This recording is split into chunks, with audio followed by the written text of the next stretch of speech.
Okay, so welcome to my new video blog. It's been pretty difficult to really keep up the weekly blogging in writing it down. So I've actually now decided to change my blog into a video blog. And it's going to be very simple, very straightforward. Once a week, a short video about what happened in my social media world. I'm not going to edit it. It's just going to be as is. So what can you find on this blog? Very simple things like things I've experienced in social media, things I've learned in social media, new tools, tips that I want to share, and things that I've experienced myself in running the different social media projects for my clients or the different workshops for my clients. So if I look at this week, I've done some quite some interesting things. I started off with really using the Content DJ as a broadcasting tool. I've upgraded to the premium account, which now gives me the opportunity to run multiple clients at the same time.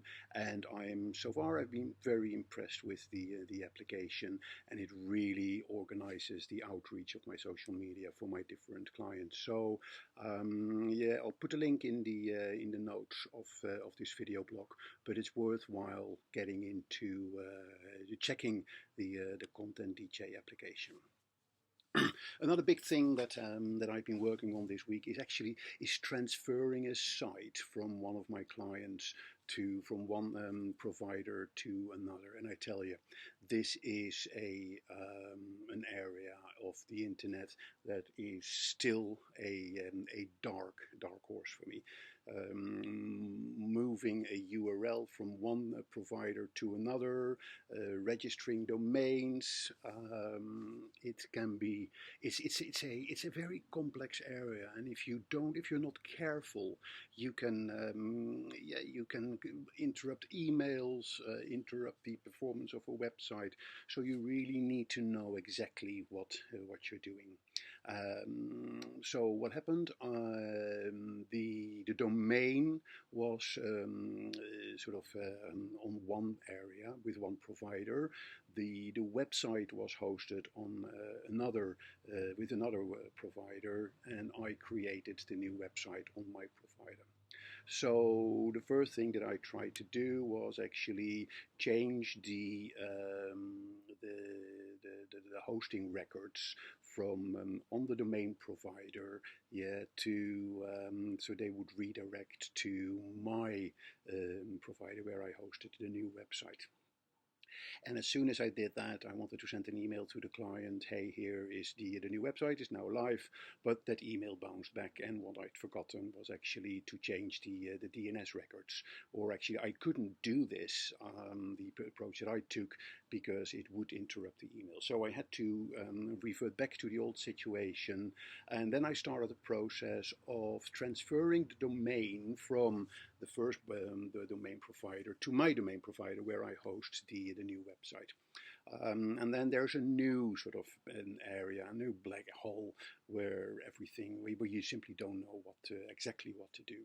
So I bought a transfer process, which is $5 or $6, and then the current domain name provider gets an email that they need to approve. I then got different codes that I needed to enter in my domain name provider. And then I thought I had everything in order, but then there needed to be a security code, and then I got the security code from the domain provider. It took me a couple of days before I had that all sorted, and now it takes 4 or 5 days to have the domain registered at my provider. So again, it is a process. It's not the easiest, and you learn by doing. In the meantime, I wanted to get the new website up as soon as possible. So what we did was actually we copied the new website and posted that, uploaded this on the server of the current website host, and they then put up the new website. So now the website is up. I haven't finalized the domain transfer yet, but once the website has been transferred, then it can go back to to my domain provider.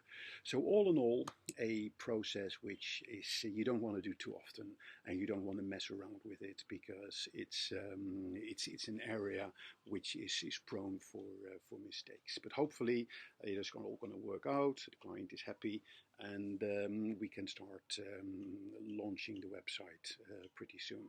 So be careful once you're going into that route. But in the meantime, things are all going well.